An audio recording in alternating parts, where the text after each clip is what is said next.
Kita ke sorotan lain, Saudara. Tengah ramai nasabah yang protes karena merasa ditipu produk unit link yang ditawarkan perusahaan asuransi. Nah, kejadian semacam ini sebenarnya tidak kali ini saja terjadi. Bagaimana supaya nasabah paham betul produk yang akan mereka beli? Pagi ini Kompas Bisnis akan berbincang dengan Robi Kristi, perencana keuangan finansialku. Ini Mas Robi, selamat pagi. Jadi masalah unit link, asuransi ini tuh kayaknya udah berkali-kali terjadi. Mungkin untuk masyarakat awam agak sulit ya membedakan ini asuransi murni memang atau ini unit link gitu. Nah, caranya gimana sih supaya kita tahu gitu kalau dua produk ini berbeda dan bagaimana cara membedakannya? Pagi, Bu Pascalia. Ya.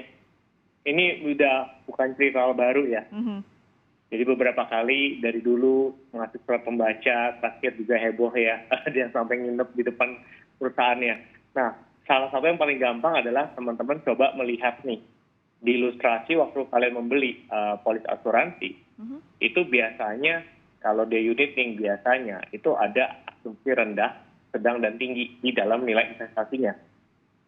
Jadi waktu kita beli, coba perhatikan ada nggak di halaman kesekian itu yang asumsi rendah, sedang, tinggi, dan bisa ada investasi, angka investasi aja.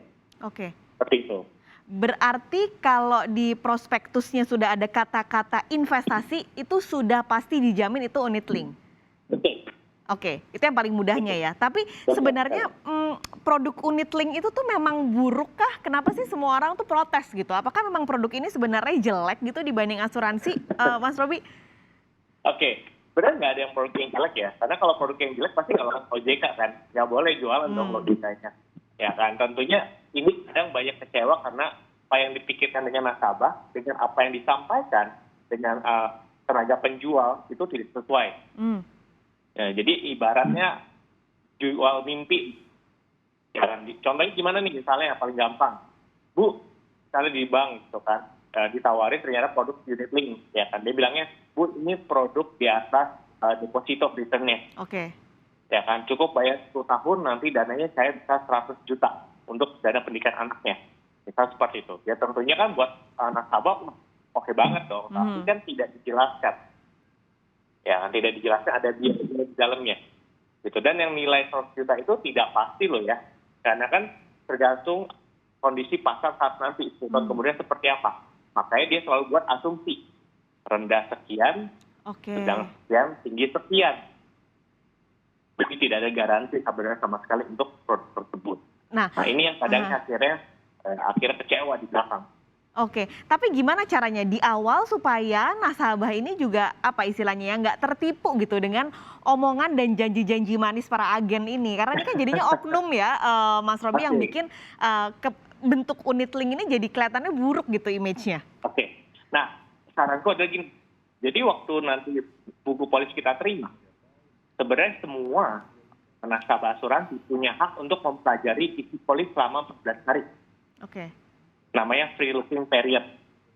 Ya, jadi ini untuk memastikan apakah yang waktu saya ingin buat dengan sudah jadi sesuai apa enggak. Ya kan, ternyata kalau tadi misalnya saya mintanya AB, ternyata dikasih A, B, C, D, E. Berarti udah nggak sesuai kebutuhan saya dong, melebihi gitu kan. Nah, saya berhak untuk menutup. Ya, tinggal dipotong biaya administrasi kalau ada dari perusahaan asuransi tersebut. Gitu. Karena ya tadi kita merasa itu tidak sesuai gitu sih. Atau bisa juga telepon ke customer center-nya. Ya kan, buat make sure. Benefit saya ini sebenarnya seperti ini bukan sih. Ya kan. Kalau emang ternyata beda atau tidak sesuai tadi, bisa manfaatkan reducing period 14 hari untuk, yaudah deh saya nggak jadi ambil, itu boleh banget.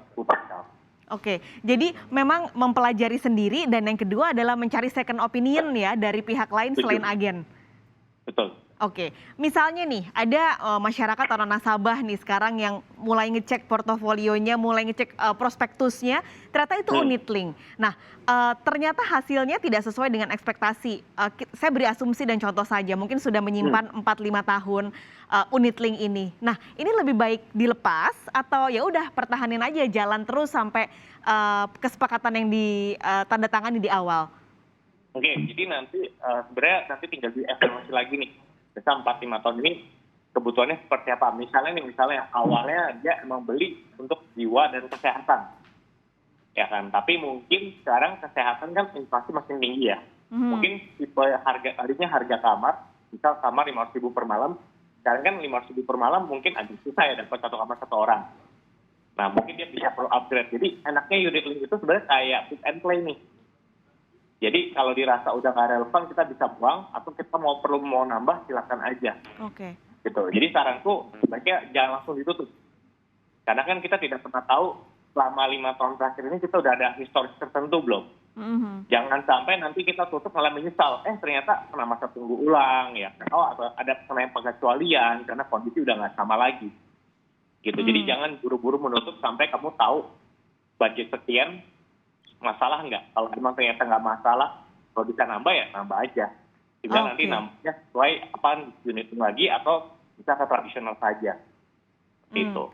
Jadi kembali lagi pada kebutuhan masing-masing nasabah ya, apakah memang unit linknya ini bisa terpakai dan sesuai dengan kebutuhannya. Tapi mungkin ada yang berpikir dan kenapa banyak gitu masyarakat Indonesia yang membeli unit link, karena ini kan kesannya uangnya nggak hilang ya, Mas Robi. Kalau asuransi ini kan kita kesannya naruh uang, ya kalau kita nggak sakit ya nggak akan kepake uangnya gitu. Jadi kesannya uangnya hilang gitu. Nah unit link ini kan diramu seperti itu ya. Kesannya uangnya tuh tetap ada dari investasi. Nah ini bagaimana menyikapinya Mas Robi? Nah berarti kita harus dapat kesepakatan bersama nih. Unit link adalah produk asuransi yang ditambahkan dengan produk investasi. Jadi bukan sebaliknya. Ya, kan produk investasi yang ditambahkan asuransi. Jadi dari awal emang fokus utamanya adalah asuransi. Yang namanya asuransi kita nggak bicara untung rugi. Ya kan kita bicara kalau ada resiko kehidupan, ya finansial kita aman. Seperti itu kan. Jadi kalaupun ternyata ada hasil investasi yang terbentuk, itu kita mikirnya supaya kalau terjadi suatu waktu ada kondisi ekonomi ke depan kita lagi nggak bagus, kita bisa memilih untuk city premi. Bedanya dengan asuransi tradisional, apapun yang terjadi kan kita harus bayar tuh tiap tahun. Betul. Ada uang lagi naik atau gitu ekonomi kita harus tetap bayar, benar nggak? Tapi kalau unit, ibarat kita bayar lebih mahal sekarang, tabungannya ini, saldonya ini, untuk kalau suatu hari kita lagi tidak mampu bayar, biaya asuransi terpotong dari hasil investasi tersebut. Seperti itu. Terakhir, berarti sebenarnya mana yang lebih baik? Asuransi murni aja kita investasi di pos-pos lain, atau unit link untuk orang-orang yang memang sebenarnya nggak terlalu paham dengan bentuk-bentuk investasi lain? Itu kembali lagi ke kebutuhan. Ya kan, ibarat kalau saya analogikan, ada orang yang bilang mobil sedan lebih nyaman, ada bilang mobil SUV lebih nyaman. Bukan berarti satu jelek kan, karena kebutuhannya bisa jadi berbeda, budget berbeda, ya kan, dan seterusnya. Jadi kembali lagi kita harus tahu dulu kebutuhan kita apa, budgetnya berapa, baru kita cari nih produk asuransi mana yang kira-kira tepat sesuai dengan kebutuhan dan budget kita. Seperti itu Bu Pascal. Jadi kembali lagi ke masing-masing nasabah dan jangan lupa tentunya mempelajari baik-baik, jangan sampai akhirnya kejeblos padahal pengen untung malah jadi buntung. Terima kasih Mas Robi sudah bergabung berbagi tips untuk pemirsa Kompas TV pada pagi hari ini. Sehat selalu Mas Robi. Terima kasih.